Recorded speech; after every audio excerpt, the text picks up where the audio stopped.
तक ब्राह्मणों को उनके पूजा पाठ वाले कार्यक्रम और दही चूड़ा हमारे यहाँ जो है बड़ा फेमस है। श्राद्ध और शादी विवाह में भी दही चूड़ा का भोज किया जाता है। तो वो चाहते हैं कि ब्राह्मण कम्युनिटी दही चूड़ा से उबर नहीं पाए, दही चूड़ा से बाहर नहीं निकले, और सिर्फ ब्राह्मणों का उपयोग किया गया है। जबकि बहुत सारे दल के नेता कहते आए हैं कि जिसकी जितनी संख्या भारी उतनी उसकी हिस्सेदारी। तो मैं भी उसी भाषा में कहता हूं कि मेरी जो संख्या है, मेरे जाति की जो संख्या है, सवर्णों में सबसे अधिक है। और अब ब्राह्मण जाग चुका है और पिछलग्गू बन के कोई काम नहीं करेगा।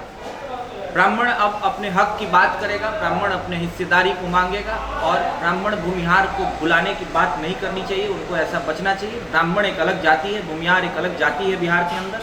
अभी हाल फिलहाल बिहार में जातिगत सर्वे हुआ है, तो उसमें भी ब्राह्मणों की संख्या अलग बताई गई है, राजपूतों की संख्या अलग बताई गई है, भूमिहारों की संख्या अलग बताई गई है। तो फिर ब्राह्मण और भूमिहार कहाँ? और वैसे लोग चुनाव से पहले ब्राह्मण भूमिहार कह के बुलाते हैं और बताते हैं कि ब्राह्मण भूमिहार। जब चुनाव बीत जाता है तो फिर वो बात भूमिहार ब्राह्मण में तब्दील हो जाती है। तो मैं अपने ब्राह्मण भाइयों से भी कहूँगा कि आप जागो, चालाक बनो, किसी की पुछलग्गू मत बनो, आप खुद बाहर निकलो घरों से और खुद भी राजनीति में हिस्सेदारी लो। चलिए, ये सब बातें हैं, और सामने विधानसभा के साथ साथ लोकसभा का चुनाव है और फिर विधानसभा है। लेकिन शिशिर उपाध्याय जी ने अपनी बातों को स्पष्ट रूप से रखा है। हेल्थ और एजुकेशन सेक्टर में इनकी बहुत सारी चर्चाएं होंगी आने वाले समय में। जो यंगस्टर्स वोटर है, फर्स्ट टाइम वोटर हैं, उनके बीच में इनका मैसेज क्या है, ये जनता तय कर देगी 25 को।